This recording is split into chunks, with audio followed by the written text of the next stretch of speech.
Top quality और consistent performance के लिए सिर्फ सिल्वर पंप नाम याद रखना। અમદાવાદથી લંડન જતું વિમાન કે જે તરત જ ટેક ઓફ બાદ ક્રેશ થયું છે, આપ સીધા જ દ્રશ્ય જોઈ રહ્યા છો ક્રેશ સાઇટથી કે જ્યાં આગળ જે વિમાનનો કાટમાળ છે તે પડેલો અહીંયા નજરે પડી રહ્યો છે।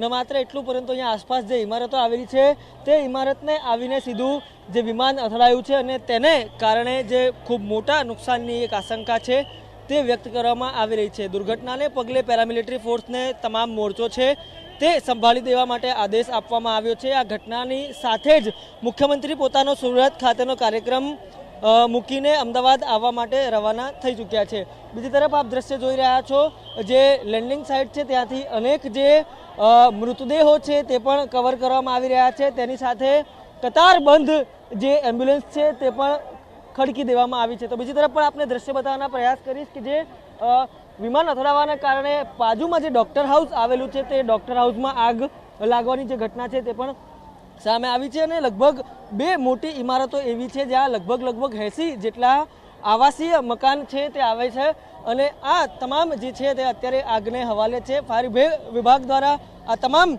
જગ્યા ઉપર હાલ જે આગ કંટ્રોલમાં આવે તે પ્રકારના પ્રયાસ ચાલી રહ્યા છે। તો બીજી તરફ પેરામિલિટરી ફોર્સ અને અન્ય ટીમો છે તે મૃતદેહો ઓળખવાની અને તેમને અહીંથી સલામત રીતે કાઢવાની જે પ્રક્રિયા છે તે કરી રહી છે। પરંતુ આપ દ્રશ્ય જુઓ એ કેટલી ભયાનક ટક્કર હશે કે જે એર ઇન્ડિયાનું વિમાન અમદાવાદથી લંડન જવા માટે ઉપડ્યું, પરંતુ બદનસીબી કહી શકાય કે તે ટેકઓફના થોડાક જ ગણતરીની મિનિટોમાં દુર્ઘટનાગ્રસ્ત થયું છે અને મેઘાણીનગરમાં જે ડૉક્ટર આવાસ આવેલું છે ત્યાં આવીને સીધું ટકરાયું છે અને આ પ્રકારે જે અમદાવાદમાંથી ખૂબ મોટી દુર્ઘટના છે તે અત્યારે સામે આવી છે।